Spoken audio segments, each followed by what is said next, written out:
welcome back to the second in a series of conversations between Erfan Daliri and myself, Welcome. Samantha Graham, where we're looking at the relationship, similarities and differences between racism and sexism.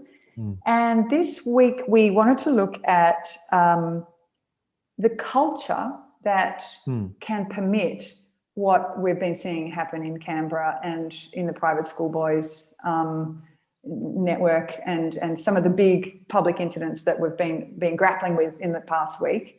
Yeah. Erfan, do you want to describe some of the systems thinking that underpins the way we're looking at this? Yeah. So obviously the incidents that happen, the stories that come out, these are oftentimes horrific in nature, traumatic, and they're high profile cases that usually come to our awareness. But it goes without saying that they're not the only incidents of rape, misconduct, domestic family violence. And in a systems thinking, what you do is you treat the event as what's called the tip of the iceberg, the issue or the event as the tip of the iceberg, and you accept that in order for that to happen, the bottom of the iceberg is where the broader social, cultural kind of conditions are that allow that event to continue happening. So we've got to kind of like remove our fixation with the event and look at how can we actually prevent this from happening, because as much as that person is,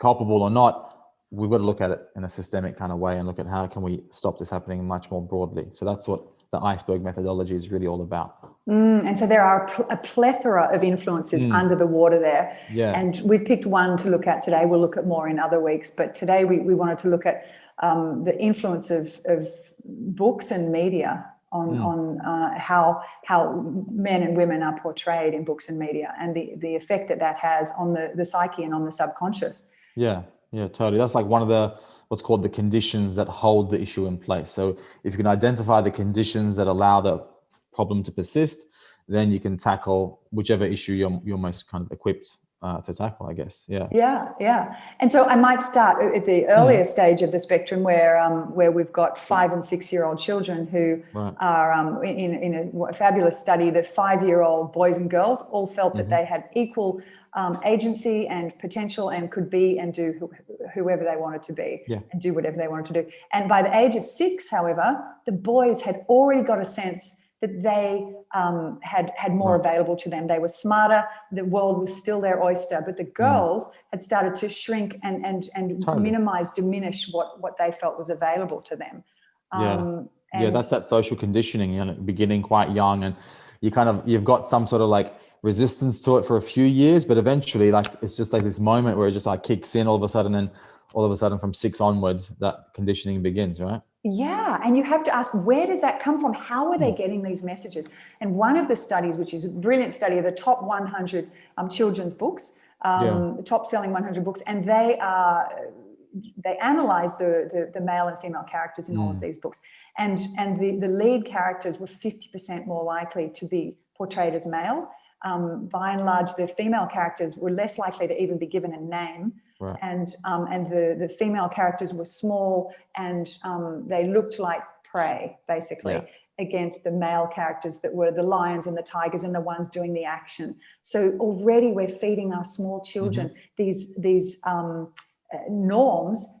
The other element of this study was that the female characters, they barely speak. Right. The male characters are much more likely to speak. Which is what we see in Parliament and in universities. All the research shows women don't speak as much. Yeah, it's incredible. And it's like someone, if you were to just isolate that, you'd be like, oh, it's just children's books, it's not that big of a deal. But I mean, it's a ridiculous thing to say they're just children's books to begin with. But further to that, it's not just that. It's an entire spectrum that kind of starts with animal characters, goes into like juvenile text and non-fiction books and fiction books. And it just kind of continues on to like the film, that we consume. That normalization of like gender constructs and sense of entitlement and the positions that men play and women play in film. And the example that, I shared with you earlier about films like Twice Born, for example, where I didn't even intend on stumbling across that particular scene. I wasn't doing research. I was trying to enjoy a film. And there's this scene where what is technically rape occurs, but it's not treated as if it was. It's just like treated as if it was like a bit of slight resistance from the female protagonist, who happens to be a very famous actress, you know, and then a bit of persistence and perseverance from the male, who it removes the woman's clothing while she's still persisting on saying no, no, no. They end up, she ends up getting raped basically, but then falls in love with him, and they get married and they have children and all the rest of it. It's just like, well, that's technically rape, but it didn't get treated as if it was in that film. And then the whole film then continues to immortalize this character, the male one, who dies as a war photographer, blah, blah, blah, blah. So it's like, how is that not contributing to the sense of entitlement and the cues that young men are getting in society as far as what's acceptable and what's not, you know? So as you said earlier, like the whole blaming porn kind of like conversation is like, yeah, that's one end of the spectrum, but then you can dial it back as many times as you want, and you can see it's an entire spectrum, and it's in everything, right down to that conversation we spoke about this morning, right, with the Larissa Waters interview. Yes. So coming back to the porn, the private schoolboys issue that we've been facing this week, where Chanel Contos has over 6,000 women who've signed her petition about rape in the hands of private schoolboys, and the schools are saying it's about porn, and we're saying no, dial it back, exactly as you've said. It starts so much earlier, and we can look at porn, absolutely, but there are all these other influences. Do you want to say a little bit about the Larissa Waters?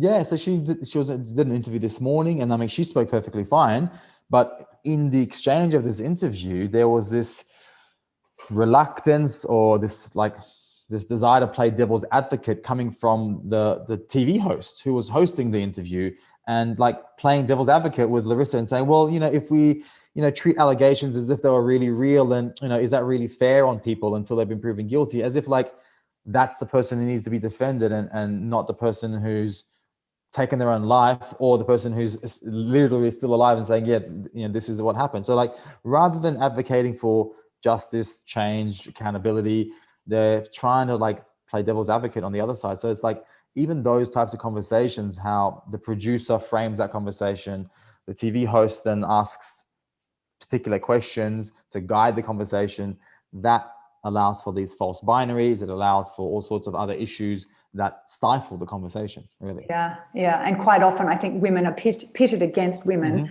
because the male producer finds that entertaining, or whereas what we need to be looking at is the intellect of the two women and how strong and what their informed opinions are, rather than that portrayal as a sort of a cat fight, which is what it sounded like. Yeah, totally. Yeah. And we're all fully aware of what would happen if, for example, she was to refuse to ask those specific questions, right? It's not in that person's control a lot of the time.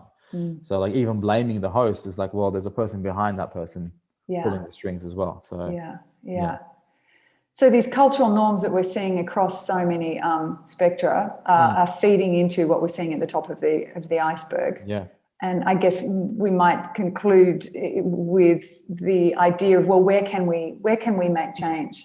And we were talking earlier about the power that we have in workplaces, potentially, because they are somewhat contained cultures. A good CEO, such as, I don't know, Jane Fraser has just taken over as the CEO of Citibank. One of her personal values is empathy. So we know that if a good CEO gets a hold of a company and they do a top-down, bottom-up cultural change program, you can get to the bottom of some of these Totally.